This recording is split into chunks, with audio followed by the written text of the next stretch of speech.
L'objet du point de presse, c'est de faire entendre la voix à partir du cadre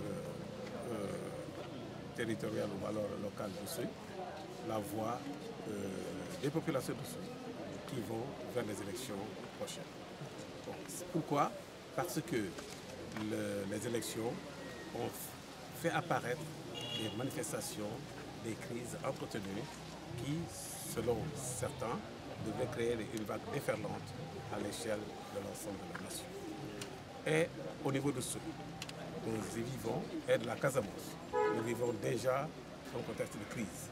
Et en rajouter au niveau de la région, je pense que ce n'est pas très républicain d'opérer ainsi. Je pense que aimer le Sénégal, ce n'est pas mettre les conflits les uns sur les autres. Puisque on ne peut pas être responsable des conséquences de désordre que l'on crée à tel ou tel autre moment qui dépassent les habitudes que nous avons ici d'organiser de petites rencontres. Mais je pense que les leaders politiques devraient en tenir compte sur le plan culturel. L'autre chose, c'est que au niveau économique, les candidats déclinent des programmes, mais il serait bon qu'ils déterminent également les clés de réalisation de ces programmes.